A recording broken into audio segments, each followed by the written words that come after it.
Water park की slide पर steel blade लगा था। अनजान प्रशासक ने पानी छोड़ने के लिए गेट खोला और कुछ ही मिनटों में पहले मेहमान आ गए जो बेसब्री से स्लाइड पर जाने को तैयार थे, लेकिन उन्हें यह नहीं पता था कि मौत पहले से ही स्लाइड में इंतजार कर रही थी। इस समय माइक ने देखा कि स्लाइड से बहुत पानी रिस रहा है और जमीन पर कटे प्लास्टिक के टुकड़े पड़े हैं। ये साफ था कि स्लाइड के साथ छेड़छाड़ हुई थी। कुछ भयानक घटनाओं को याद करते हुए उसने तुरंत महसूस किया कि कुछ बड़ा गलत हो रहा है, इसलिए वह तेजी से दौड़कर उन्हें बताने आया कि नीचे मत फिसलें। लेकिन उसकी भलाई को नजरअंदाज कर दिया गया। खुद को होशियार समझने वाले छोटे काले ने उसे क्वामे कहा और दूर जाने को कहा और फिर यात्रियों को सीधे ऊपर ले गया।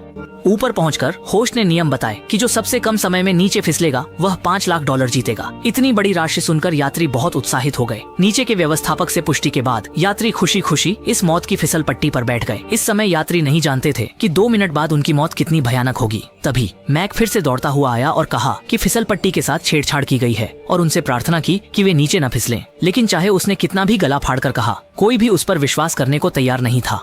जज की गोली की आवाज के साथ तीनों टीमें अलग अलग स्लाइड से नीचे फिसलने लगीं। शुरू में कुछ लोग हंसते हुए अपनी हंसी रोक नहीं पा रहे थे, लेकिन जल्द ही उनकी हंसी गायब हो गई।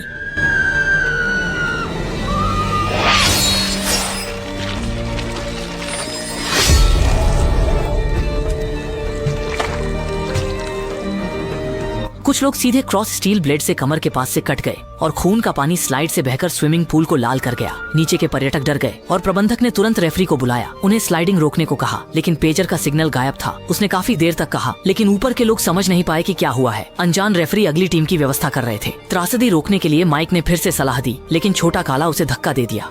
उसे धक्का दिया गया, पर किस्मत अच्छी थी। उसने पूरी ताकत से क्रॉस स्टील ब्लेड पर गाड़ी रोक ली और सामने की महिला ने उसे बचा लिया। इस कारण वह विभाजित नहीं हुआ, लेकिन डर से उबरने से पहले पीछे की 3 लोगों की टोली उसके पीछे आ गई। इस बिंदु पर माइक का शरीर पूरी तरह से अलग हो गया। उसके अंग खून के साथ स्लाइड से धीरे धीरे बाहर निकलने लगे। इस दृश्य से प्रबंधक डर गया। उसने जल्दी से युवक को ऊपर जाकर खबर देने को कहा, पर जब युवक खून से लथपथ ऊपर पहुंचा तो वहाँ के लोग उसकी परवाह नहीं कर रहे थे और उसे गाली देने लगे।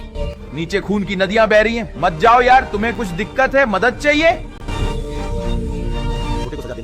कुछ लोगों ने युवक को धक्का दिया। इस वक्त लंगड़ाते हुए एक प्रबंधक दादा भी वहां पहुंचे। उन्होंने देखा कि लोग युवक को धक्का देने वाले हैं और जैसे ही वह रोकने आगे बढ़े, उन्हें भी पकड़कर जबरदस्ती फिसल पट्टी पर धकेल दिया गया। नीचे का स्विमिंग पूल पहले ही खून से लाल हो चुका था। उनका अंजाम समझा जा सकता है। घटना के बाद लोगों ने पुलिस को फोन किया और तब जाकर यह दुखद घटना रुकी।